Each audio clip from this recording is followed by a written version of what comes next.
बिस्मिल्लाहिर्रहमानिर्रहीम। जो तुम सख्ती से पेश आए याद रखो, उसके साथ नरमी से पेश आओ, वो खुद ब खुद नरम पड़ जाएगा। दोस्ती काटना ज़रूरी है तो भी कुछ ना कुछ लगाओ बाकी रखो, ताकि जब चाहो दोस्ती जोड़ लो। तो अपनी सब उम्मीदों में कभी कामयाब नहीं हो सकता। ज़िंदगी से ज़्यादा जीना लगा, दुनिया एक धोखा है। तू भी ऐसी राह पर चला जा रहा है जिस पर तुझसे पहले लोग जा चुके हैं। जिस घर में औरत अपने शौहर का जूता अक्सर पहनती हो, तो समझ जाइए आपके शौहर की ज़िंदगी को नुकसान पहुंचने का ख़तरा है या उनकी ज़िंदगी कम हो जाएगी।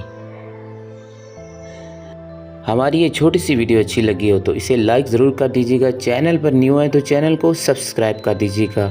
मिलते हैं नेक्स्ट वीडियो के साथ। दुआ में याद रखिएगा। अल्लाह हाफ़िज़।